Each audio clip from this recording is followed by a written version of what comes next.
मेरे साथ है अभी दलेर जी अमृतसर के सलेमपुर गांव से, जिन्होंने अपने एजेंट के खिलाफ एफआईआर भी करवाई है, कंप्लेंट करवाई है, जो एफआईआर में तब्दील हो गई है। उनका ये कहना है कि मेरे को एजेंट ने एक नंबर रूट से जाने का बोला था, मगर उसने मुझे डंकी रूट से भेजा, मेरे को फंसाया और मेरे बहुत सारे पैसे ले लिए और अब ना पैसे वापस कर रहे हैं। और जो टॉर्चर उनका इस रूट से कैलिफोर्निया पहुंचने तक हुआ, वो भी इतना दिल दहलाने वाला है कि वो अभी भी उस टॉर्चर की यादों से, उनको वो जब भी बैठते हैं उठते हैं उनको उसके फ्लैशबैक आ रहे हैं और वो उसे निकल नहीं पा रहे।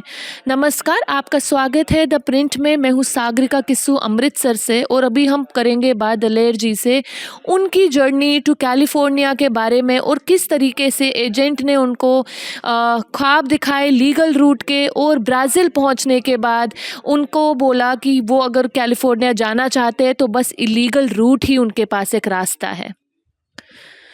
सर, मुझे पता है कि आप अभी बिल्कुल उस हालत में नहीं है कि आप बात कर सको। मैं आपसे पहले तो माफ़ी मांगना चाहती हूँ कि मैं आपको मजबूर कर रही हूँ बात करने के लिए, लेकिन मेरा मकसद आपसे बात करने का बस इतना है कि आपके थ्रू जो आपके साथ हुआ वो लोगों को पता चले, और ऐसे जो आगे बच्चे हैं वो इस रूट के, इन बातों के, इस झांसे में ना फंसे। तो सर, आप जैसे बोल रहे थे, ये जो आपका सतनाम करके एजेंट है जिसके खिलाफ आपने कंप्लेंट भी करवाई है, इसने पहले आपको बोला कि मैं लीगल रूट से लूँगा, और फिर जब आप इधर से, उसने आपकी ब्राज़ील तक फ़्लाइट की, आप ब्राज़ील पहुँचे और ब्राज़ील जाकर उसने आपको बोल दिया कि भाई अब आपको इलीगल रूट से जाना पड़ेगा। ये थोड़ा बताइए क्या हुआ? मैम मेरे को बोलता था उधर, मेरे को 2 महीने रुकना पड़ा ब्राज़ील जाके, 2 ढाई से, क्योंकि उधर खाने का भी अपने पास पैसा लगाना पड़ता था, रूम रेंट भी रहना पड़ता था। बोलता है इधर से नहीं काम होएगा तो आप डोंकी रूट जाना पड़ेगा, नीचे वाली से पनामा। मैं मजबूर हो गया था, क्योंकि मैं पैसे आधी आधी अमाउंट उधर ही ले लेते हैं ये। कितनी अमाउंट दे दी थी तब तक? उधर मैंने 25 लाख दिया था इनको। तो मेरे को फिर रास्ता यही रह गया था मेरे को जाने के लिए, क्योंकि मेरे को बोलता यहाँ फिंगर नहीं होएंगे, अभी इधर काम बंद हो गया है। फिर मैं भी सोचा कि चलो अभी जो घर जाता हूँ तो ये 2-2.5 लाख टिकट फिर वापस की लगानी पड़ेगी। फिर मैं पनामा निकला। पनामा में मैम बहुत मुश्किल है, बहुत डेंजरस है। चलो पार हो गया, भगवान ने किया, अच्छा हो गया। उधर एक कोलंबिया स्टेट है, कोलंबिया की बॉर्डर है, कैलेडोनिया सिटी पड़ती है, वहाँ से लगती पोर्ट शिप। उसमें जैसे कोई 15 बैठने के लिए जगह होती है, वो ओवरलोड कराते हैं, उसमें 35-40 बढ़ाते हैं। वो समुंदर है, पनामा पहुँचने तक जंगल। वो इतनी छाल मारता कि हम पूरे भीग के, बैग भी भीग के, कि हमने एक दफ़ा तो छोड़ दिया कि जीने की उम्मीद छोड़ दी थी कि अभी नहीं जाएंगे, क्योंकि किश्ती ऐसे ऐसे करती थी, पानी के वो पूरे लेवल में आ जाती थी, कभी कभी तो पानी ऊपर से आता था। चलो पार हो गया, वो भी रात का टाइम था। उन लोगों ने उधर से 12 बजे चलाई कैलेडोनिया से, तो 2 बजे पहुंची। 2 घंटे का टाइम लगता है, फिर जंगल स्टार्ट होता है उधर से 3 दिन का। और आपको बता दूं, ये जो पनामा का जंगल है, हम और भी जितने डिपोटीज से मिले उन्होंने बताया कि पनामा जंगल का जो एक्सपीरियंस है बहुत ही ज़्यादा चैलेंजिंग और हैरोइंग एक्सपीरियंस था, जिसके फ्लैशबैक उनको अभी भी मिलते हैं। डेड बॉडी से लेकर, खाना ना मिलने से लेकर, 3 दिन तक बस वॉक करके उस जंगल से बाहर निकलना, जहाँ पे उन्होंने उम्मीद छोड़ दी थी कि वो कभी वापस भी आ पाएंगे। तो अभी दलेर जी हमें बताएंगे कि वो पनामा जंगल का जो पूरा स्ट्रेच था, वो 3 दिन का, वो किस तरीके से उन्होंने और कितने चैलेंजिंग तरीके से पार किया। मैम वो 3 दिन में पार किया मैंने। उसमें अपने पास जो सामान था वो भी भीग गया था, खाने वाला। खाली चॉकलेट ही बची थी, तो जहाँ चॉकलेट पानी के साथ ही निकला 3 दिन में। उसमें हमारे को 1-2 डेड बॉडी का पिंजर भी मिला। बहुत डरानी आवाज़ आती है रात, वहाँ ही जंगल में रहना पड़ता है जब अंधेरा हो जाता है। एक तंबू देते हैं, वो लगा के सोना पड़ता है। उधर डर भी बहुत होता है, सांप ना काट जे, ये किसी जहरीली चीज़ ने काटती, उधर तो कोई उठाने वाला नहीं है। क्योंकि सबको अपना-अपना जाना होता है। अपना बैग भी उठाना बहुत भारी पड़ जाता है क्योंकि बड़ी-बड़ी चढ़ाई आती है ऊपर में, फिर नीचे जाना। एक नदी को कम से कम भी हम 100 बार क्रॉस करते हैं, वो ही नदी को ही। छोटी सी होती है, उसको 100 बार से ज़्यादा ही क्रॉस करते होंगे, वो ही बार-बार आती घूम के आगे। हर टाइम कभी पानी इतना होता है, कभी इधर तक भी आ जाता है। बहुत मुश्किल था पनामा, चलो पार हो गया वैसे।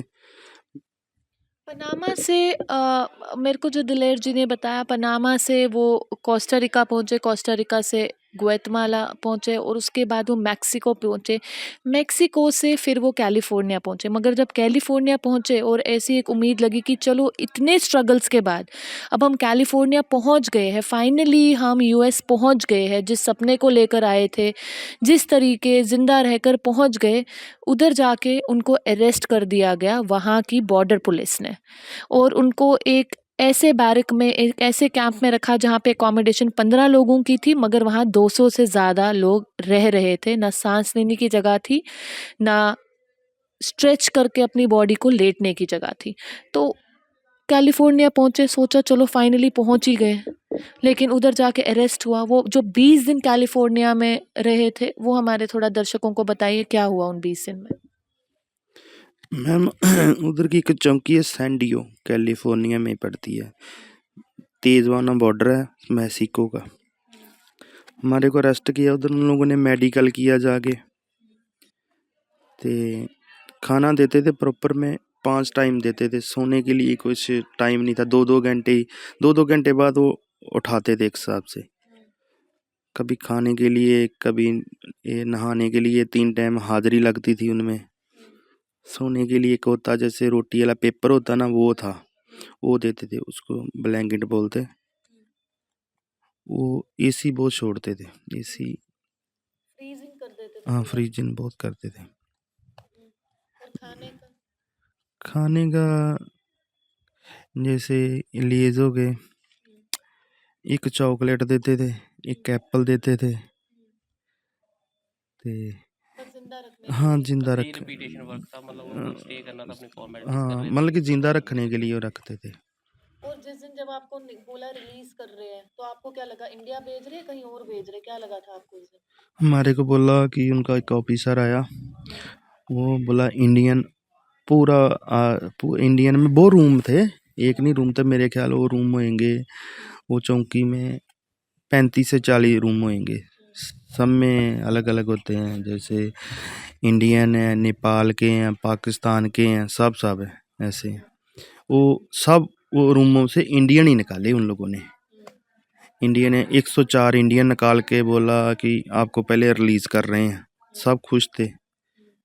फिर आगे एक बड़ा हॉल में ले गए, उनमें सबको हाथ कड़ी लगा दी उन लोगों ने। हाथ कड़ी पाँव में भी लगा दी, हाथों में भी लगा दी। फिर उन लोगों ने 2-3 बस लाए, बस से बैठा के, तो हमने सोचा कि चलो दूसरा शिफ्ट कर रहे हैं, शिफ्ट करते हैं ना।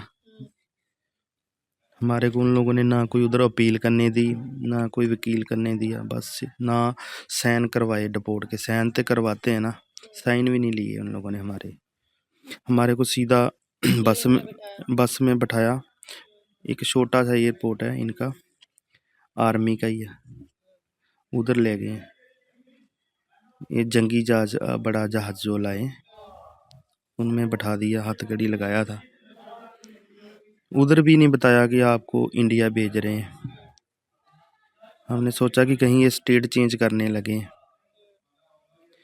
जब फ्लाइट चला कोई 10-12 घंटे, फिर हमको महसूस होया कि ये यूएसए तो नहीं है। ये 2 दफ़ा इन लोगों ने तेल डलवाया रास्तों में, वो भी हमारे को पता नहीं कहाँ कौन सी स्टेट में कंट्री में डलवाया। हमारे को तब भी मालूम चला जब 40 घंटे फ्लाइट आई इधर अमृतसर में। जब हम नीचे उतरे ना, जब बाहर, फिर हमारे को पता लगा कि हमने बोर्ड में पढ़ा लिखा अमृतसर एयरपोर्ट राजस्थान से। फिर हमारे को पता लगा कि हम अमृतसर में आ गए। आखिरी सवाल मेरा आपसे कि अभी के युवा को आप क्या कहना चाहते हो कि जो युवा एजेंटों के थ्रू कहीं जाना चाहते हैं, उनको आप क्या कहना चाहते हो? मैं यही कहना चाहता हूँ कि आपने यूएसए में जाना ना, आप एक नंबर में जाओ, डोंकी वाला रास्ता ना पकड़ो। ये एजेंटों को ना बहुत बड़े बड़े ख्वाब दिलाते हैं कि बोलते हैं कि आपको एक नंबर में भेजते हैं, इधर से दूसरी कंट्री से जाके वीज़ा लगता है। पहले प्रॉपर में इनकी जांच कर लो, इनके पास लाइसेंस भी है। ये ट्रैवल एजेंट है ना, इनके पास किसी के पास ट्रैवल एजेंट लाइसेंस नहीं होता। हमारी सरकार को भी अपील है कि इनका लाइसेंस चेक करना चाहिए सब एजेंटों का। ये बहुत झूठे हैं, इधर कुछ कहेंगे उधर कुछ बोलेंगे, इनकी एक बात भी नहीं सही होती। शुक्रिया हमसे बात करने के लिए। ये कहानी बस दिलेर जी की नहीं, उन 104 डिपोटीज़ की है जो 2 दिन पहले यूएस मिलिट्री एयरक्राफ्ट से अमृतसर लैंड किए।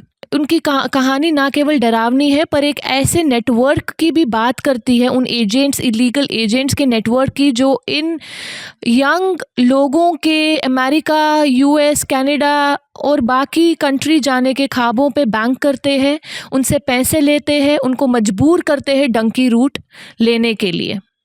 कल पार्लियामेंट में भी ये मुद्दा उठा और एक्सटर्नल अफेयर्स मिनिस्टर जयशंकर जी ने ये बोला कि सेंटर इन एजेंसीज, इन इलीगल एजेंट्स को आइडेंटिफाई करके उन पे क्रैक डाउन करेगी। अब ये देखने की बात है कि ये क्रैक डाउन कितने इंटेंसिटी से होगा और कितना जल्दी होगा, किस तरीके से आइडेंटिफिकेशन होगी। तब तक के लिए आप द प्रिंट देखते रहिए। मैं हूँ सागरिका किस्सू, अमृतसर पंजाब से द प्रिंट के लिए।